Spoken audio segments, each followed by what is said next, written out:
Hello দর্শক বন্ধুরা, প্রথমেই আমি আমার চ্যানেলের সমস্ত দর্শক বন্ধুদের জানাই আন্তরিক ভালোবাসা। তো এই ভালোবাসা জানিয়েই আমি আমার ভিডিওটি শুরু করছি। তো দর্শক বন্ধু, তোমরা যারা ওলকপি চাষ করছো বা করবে চিন্তাভাবনা করছো, তো তাদেরকে বলবো, দেখো ওলকপি খুবই ভালো লাভজনক চাষ।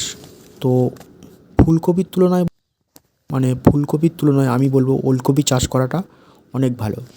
দেখো আমার এই বাগানে আমি যে ওলকপি চাষ করেছি, তোমরা দেখতে পাচ্ছ ভিডিওতে কত সুন্দর দেখো ওলকপিগুলো হয়েছে। দেখতে পাচ্ছ সুন্দর তরতাজা ফ্রেশ এবং কত বড় বড়, এবং এই কপি আরও অনেক বড় হবে। তোমরা শুধু কপির চেহারাগুলো দেখো, তাহলেই ধারণা করতে পারবে যে কত সুন্দর কপিগুলো হয়েছে। তো এই কপি চাষ করার ক্ষেত্রে আমি বলি, যখন আমি প্রথমে চারাটা আমি যখন রোপণ করি, তো সেই সময় আমি এখানে যে গোবর সার প্রয়োগ করেছিলাম, মাটিতে গোবর সার দিয়ে আমি এই চারা রোপণ করেছি। তো তার পরবর্তীকালে আমি আরও দুটো পর্যায়ে সার দিয়েছি।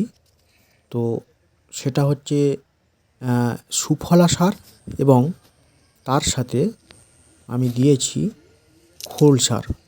তো এই রকম সার দিয়েছি, আমি খুব বেশি সার এখানে প্রয়োগ করিনি। তো প্রথম পর্যায়ে আমি গোবর সার দিয়ে চারা বসিয়েছিলাম, এবং পরবর্তীকালে আমি এখানে সুফলার সাথে খোল সার প্রয়োগ করেছি। তো তোমরা দেখতে পাচ্ছ তাতেই আমার গাছগুলো এখানে কত সুন্দর হয়েছে, এবং কপিগুলোও কত সুন্দর।